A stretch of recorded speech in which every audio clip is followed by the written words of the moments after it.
नागलोक की सीमाओं पर खड़े होकर चंद्रकांता ने पहली बार उस दिशा में कदम बढ़ाने का साहस किया जहां से मानव संसार की हवा आती थी। उस हवा में एक अनजानी गर्माहट थी, नागलोक की ठंडी शांत ऊर्जा से बिल्कुल अलग। ये हवा जीवन से भरी थी, संघर्ष से भरी और भावनाओं से लदी हुई। चंद्रकांता का हृदय अनायास ही तेज धड़कने लगा। महागुरु की चेतावनी उसके कानों में गूंज रही थी, प्रेम तुम्हारी परीक्षा बनेगा।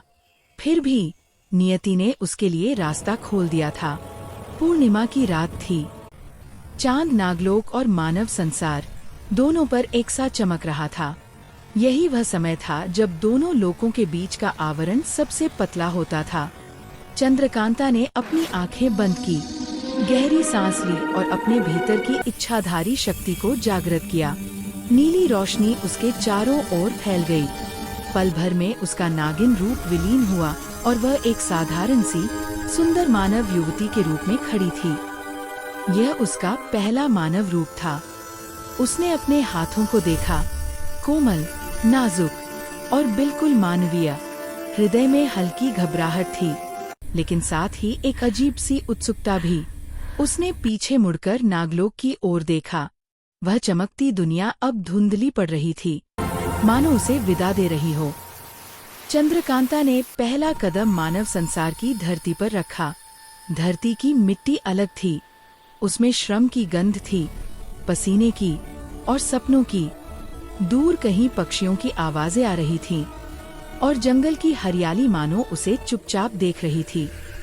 वह एक घने वन के किनारे खड़ी थी, जहां से एक कच्चा रास्ता आगे किसी गांव की ओर जाता था। वह गांव था सोनपुर।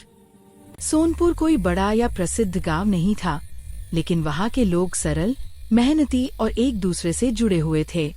कच्चे घर, मिट्टी के आंगन और सुबह सुबह उठती धुएं की पतली लकीरें, सब कुछ चंद्रकांता के लिए नया था। वह धीरे धीरे गांव की ओर बढ़ी, हर दृश्य को आंखों में समेटती हुई। गांव में कदम रखते ही उसने महसूस किया, यहाँ जीवन आसान नहीं था। लोगों के चेहरों पर संघर्ष की रेखाएं थीं, लेकिन आंखों में उम्मीद भी चमकती थी।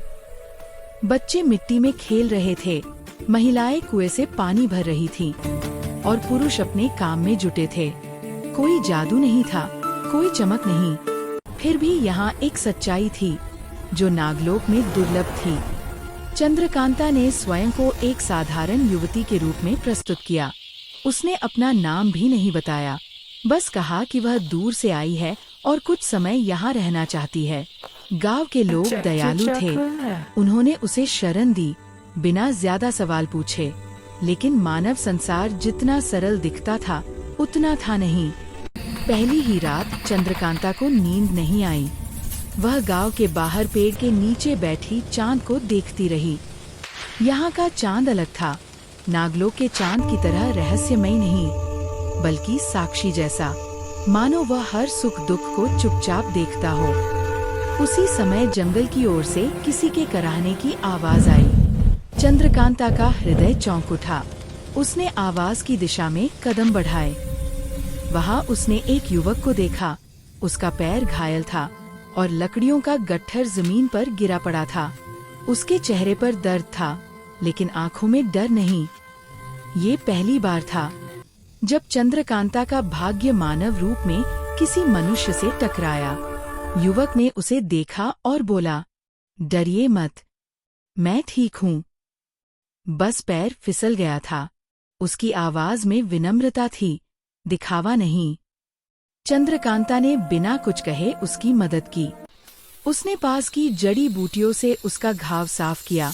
वह विद्या उसे नागलोक से मिली थी। युवक आश्चर्य से उसे देखता रहा। आप ये सब कैसे जानती हैं? उसने पूछा। चंद्रकांता मुस्कुरा दी। बस यूं ही। उस मुस्कान में कोई जादू नहीं था। फिर भी युवक का हृदय हल्का हो गया। उसने अपना नाम बताया, आरव। यह नाम चंद्रकांता के मन में गूंज उठा। उस क्षण उसे महागुरु का स्वर फिर सुनाई दिया, तुम्हारा मार्ग प्रेम से होकर गुजरेगा। चंद्रकांता ने मन ही मन स्वयं को चेताया, ये केवल एक संयोग है, कुछ और नहीं। लेकिन नियति मुस्कुरा रही थी।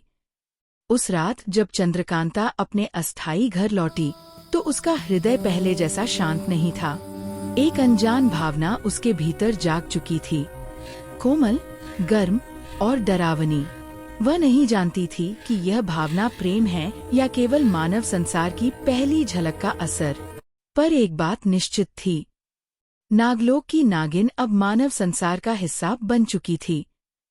और यह यात्रा केवल एक लोक से दूसरे लोक की नहीं थी। यह यात्रा उसके हृदय के भीतर शुरू हो चुकी थी। और बहुत जल्द यह यात्रा उसे उस श्राप की ओर ले जाने वाली थी जिससे भागने का उसने जीवन भर प्रयास किया था।